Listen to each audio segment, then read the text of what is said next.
We've had a complaint. You've been moving in and out of this store. I need you to come with I me. was on a work call. I stepped inside for a moment of quiet. That is all that happened. That's not what was reported. I need you to come with me to the security office now. On what grounds? Yeah, I need APD at level... Mall security officer Brennan Merritt had a pattern. Colleagues had documented it, complaints had been filed about it, and management had quietly buried it. And today, that pattern had a new victim. He watched the composed black man on the phone near the entrance of Hargrove Sporting Goods on the second level of Stonecrest Mall, 2929 Turner Hill Road, Lithonia, Georgia, and made a decision before a single fact was gathered. He called it in as a probable shoplifter behaving erratically, loud enough that two families nearby turned to look.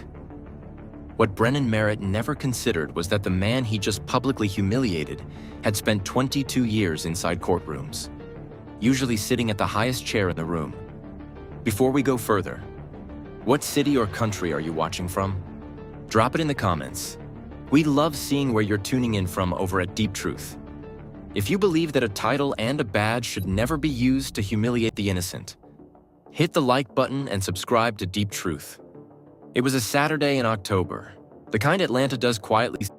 Sky the color of brushed steel, air carrying just enough cool to make a jacket feel necessary.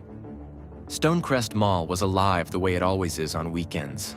Sneaker stores pulling in teenagers, the food court thick with the smell of Chick-fil-A and Auntie Anne's, families moving in slow, unhurried clusters between storefronts. It was, by every measure, an ordinary afternoon. Evander Cole, 51, had not planned to be anything other than a father today. That was the intention when he pulled his silver Volvo XC90 into the parking deck off Turner Hill Road at noon. No briefs, no case files, no courtroom wait following him through the door. Just him and his daughter, Avery.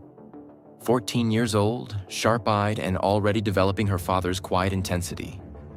Walking the mall the way fathers and daughters do when the week has been long and the weekend feels like borrowed time. Evander had spent 22 years in Georgia's legal system. He clerked under the Honorable Sylvester Harwick in Fulton County directly out of Emory Law, worked 8 years as a prosecuting attorney with a conviction record that made him difficult to ignore, and had been appointed to the Superior Court bench at 39-1, of the youngest appointments in Fulton County's history. He was not a man who carried his title loudly. He wore it the way people wear the weight of real responsibility, quietly and everywhere. He stood 6 feet even, broad through the shoulders, the kind of presence that filled a room without demanding it. Today, he wore dark jeans, a fitted charcoal pullover, and clean white sneakers. Nothing about him that read courthouse. He was just a man, a father, walking beside his daughter past a display of winter coats outside Nordstrom, listening to her explain with complete seriousness why a particular pair of boots was both a financial investment and a personality statement. He was smiling when the phone rang. The number on the screen was Odessa Marlowe, his senior court clerk. Odessa did not call on Saturdays unless something had already gone wrong. He answered on the second ring. Judge Cole? Her voice was tight and controlled, the way she got when she was managing panic professionally. I'm sorry to do this. We have a problem with the Callaway filing. The defense submitted an amended motion late Friday, and it triggered a mandatory response window. If we don't get authorization on the record clarification before 4 o'clock, the whole timeline shifts and opposing counsel is already circling. Evander exhaled slowly through his nose. He glanced at Avery, who had already read his face and was looking at him with the particular patience of a child who has grown up understanding that her father's work did not always respect weekends. Give me a minute, he told Odessa. He stepped to the side of the corridor, positioning himself near the exterior wall of Hargrove Sporting Goods to clear the foot traffic. The Callaway matter was not simple. It involved a custody dispute tangled inside a civil fraud claim. 2 attorneys who communicated exclusively through aggression, and the amended motion Odessa described, required Evander to verbally authorize a specific record clarification that would then be documented and filed before the deadline. It required focus. It required him to think. He paced, not erratically, not nervously, the deliberate, contained back and forth of a man working through legal language and consequence in real time, the way people do when the stakes are procedural, but the impact is deeply human. Avery stood nearby, scrolling her phone, unbothered, entirely used to this version of her father. At one point, the corridor noise rose to a group of teenagers moving through in a loud cluster, and Evander stepped briefly inside the entrance of Hargrove Sporting Goods to catch a few seconds of quiet, then stepped back out when the group passed and the call continued. He was on the phone for 11 minutes. On the second-floor security monitoring station, 40 meters away behind tinted glass, Brennan Merritt had been watching him for 6 of those 11 minutes. Brennan Merritt was 34 years old and had worked Stonecrest Mall security for just over 3 years. Before Stonecrest, he had held 2 other security positions, one at a retail plaza in Conyers, Georgia, and one at a private parking facility off Flat Shoals Road in Decatur. He had not left either job voluntarily. At the Conyers location, a written record existed of a complaint filed by a black male shopper who said Merritt had followed him through 3 stores, questioned him without cause, and used language the shopper described as designed to humiliate. The complaint was reviewed internally. Merritt received a verbal reprimand. He was not terminated. The shopper was told the matter had been handled and was given a gift card worth $40. At the Decatur facility, 2 attendants who worked alongside Merritt had separately told their floor supervisor that Merritt had a habit of radioing in descriptions of black male customers as suspicious before any behavior justified it. One attendant, a woman named Vesper Okafor, who had worked the facility for 6 years, put it plainly in her statement. He decides first, then he looks for a reason. That statement was filed. It went into a folder. The folder went into a drawer. Merritt left that job 4 months later and listed the departure on his resume as voluntary relocation. He arrived at Stonecrest Mall with all of that history behind him and none of it visible on paper to the hiring supervisor who brought him on. Within his first year at Stonecrest, the pattern resumed. A black man browsing the electronics section of a home goods store was stopped and questioned by Merritt after Merritt reported him as a potential theft risk. The man had been shopping for a birthday gift for his wife and had a receipt from a previous purchase in his hand when Merritt approached him. He filed a complaint. It was logged under resolved.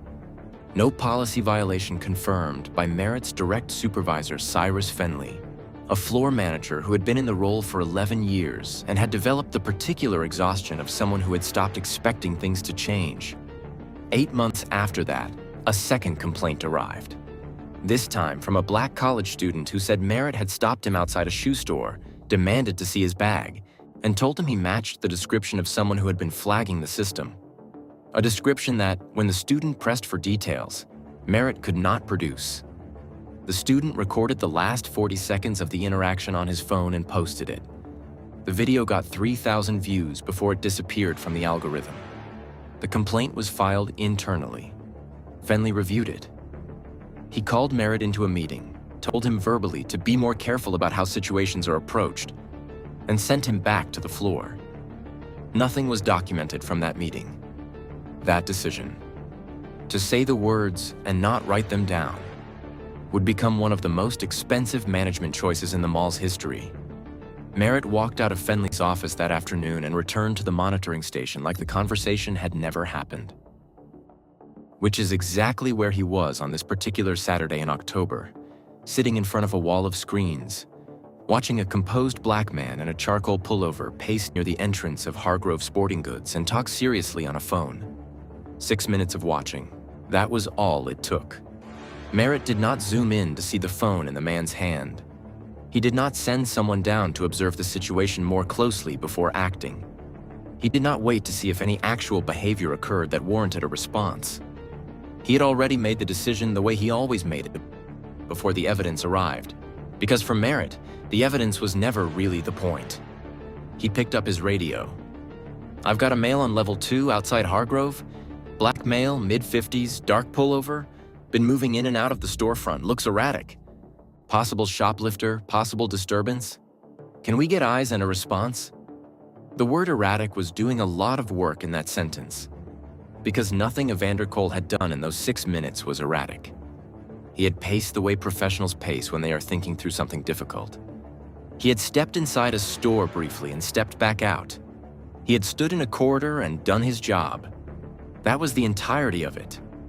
But the word had already traveled from Merritt's mouth into the radio, and from the radio into the ears of Officer Deshaun Price, who was on duty 2 floors below and was already moving toward the escalator before he had stopped to ask a single question about what he had just been told. Evander Cole was still on the phone, still pacing, still authorizing a court filing so that 2 people tangled in a difficult legal matter could get the process moving again on a Saturday afternoon. And the moment that would eventually cost the city of Atlanta millions of dollars was already in motion. Born not from any crime, not from any threat, but from 6 minutes of a man with a documented history of bad decisions sitting behind tinted glass and reaching for his radio one more time. Evander Cole was mid-sentence when he saw the uniform coming toward him. He noticed it the way experienced people notice things. Not with alarm, just awareness. A security officer moving with purpose through the Saturday crowd, eyes fixed forward, cutting through the flow of shoppers like someone who had already decided where he was going before he got there. Evander didn't stop his call. There was no reason to. He had done nothing wrong, and he was not the kind of man who flinched at approach.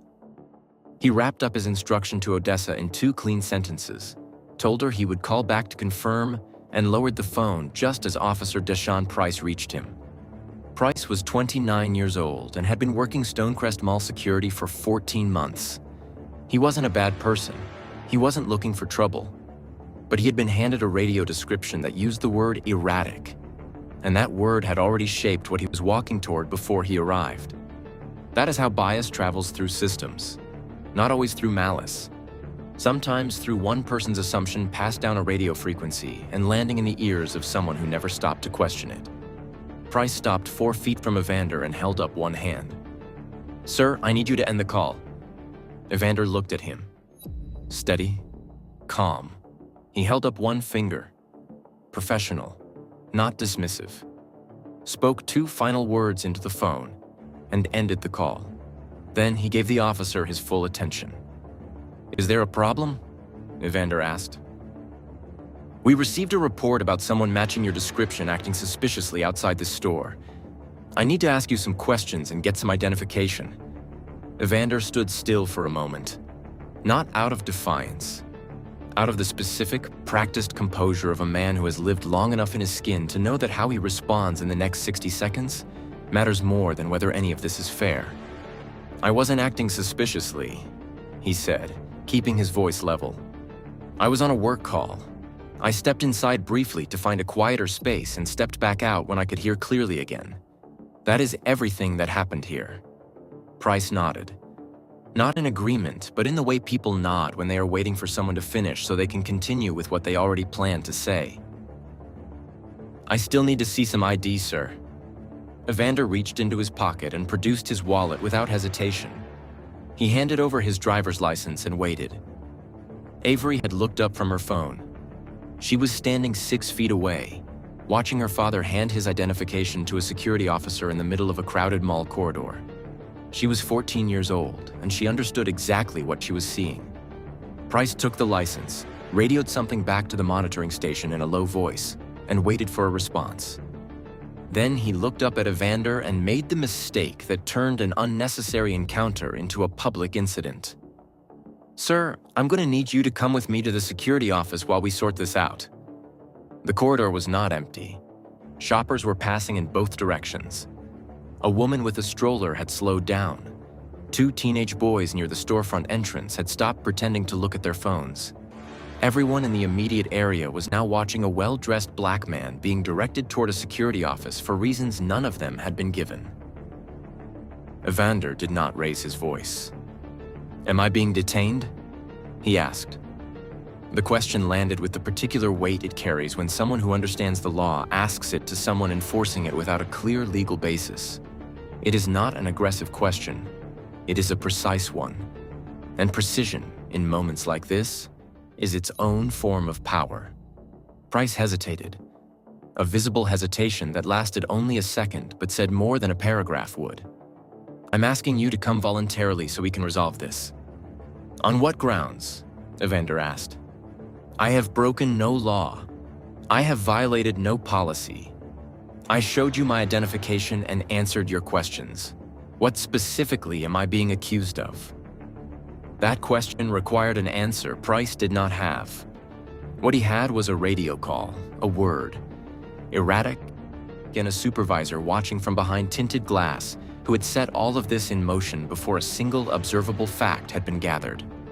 Before Price could find language to fill the silence, Merritt arrived. He walked up beside Price, looked Evander over with the flat assessment of someone who had already categorized him, and spoke without any of the procedural caution Price had at least attempted. "We can do this the easy way," Merritt said, "or I can call APD right now. That's your choice." It was the most revealing sentence spoken in that corridor all afternoon, not because of its volume, not because of its aggression, but because of what it was not. It was not an accusation backed by evidence. It was not a policy being cited or a law being enforced. It was a threat structured as a choice, delivered to a man who had committed nothing, designed to make compliance feel like the only reasonable option available. Avery took one step closer to her father. Evander looked at Merritt the way Superior Court judges look at arguments that don't hold up without anger, but without any softness either. He took one slow breath, and then he said the only thing there was left to say to a man who had offered a threat dressed as a choice and was waiting to see which way he would move. "Then call them," Evander said quietly. "Go ahead." Merritt pulled out his phone. He made the call right there in the corridor, eyes still on Evander while he spoke to dispatch. He used the words refusing to cooperate. He gave the location. He said he needed a unit. Atlanta PD was on the way, and Brennan Merritt had no idea what was coming. Merritt pulled out his phone like he had already won something. That was the thing about him that people who had worked alongside him always struggled to put into words. It wasn't that he was loud or visibly aggressive. It was the confidence, the settled, unbothered certainty of a man who had done this before and had never once been made to answer for it. Every complaint buried. Every verbal reprimand delivered and forgotten. Every folder placed in every drawer had taught Brennan Merritt the same lesson, that there were no real consequences waiting for him on the other side of these moments. So he stood in that corridor with his phone back in his pocket and his eyes on Evander Cole, and he waited with the ease of someone who has never had to reckon with being wrong. Atlanta PD arrived in 9 minutes. Officer Talia Corvin came up the escalator alone, her pace measured and unhurried. She was the kind of officer who assessed a scene before she opened her mouth. She stepped off the escalator and took in all 3 points of the situation in about 4 seconds. Merritt standing with his arms slightly away from his body, the posture of a man performing authority. Price standing a half step behind him, less certain than when this started. And Evander, tall, completely still, composed, with a teenage girl standing quietly at his back. Corvin walked to the center of the group and stopped. "Can someone tell me what's happening here?" Merritt started talking first. He used a lot of words, pacing near the storefront, moving in and out, refusing to cooperate. He built the account with the practiced efficiency of someone who had given versions of it before in other corridors, about other men, on other afternoons that looked exactly like this one. Nothing he said was technically a lie. It was just arranged in a way that left out everything that mattered. Corvin listened without nodding. Then she turned to Evander. "Sir, can I hear from you?" Evander told her everything. The call from Odessa, stepping aside to clear foot traffic, stepping briefly into the store for quiet and stepping back out, cooperating fully from the moment Price approached, providing identification without hesitation, declining only the one instruction that had no legal basis behind it. He said all of it in the same tone he had used the entire encounter. Level, clear, and without performance. When he finished, Corvin said, "Can I get some ID, sir?" He reached into his wallet, and this time he did not hand her only the driver's license. He handed her his judicial credentials. The card carried the seal of the Superior Court of Fulton County. It listed his full name, his title, and his court assignment. It was official, and it was unambiguous, and it looked exactly like what it was, because it was exactly what it was. Corvin looked at it.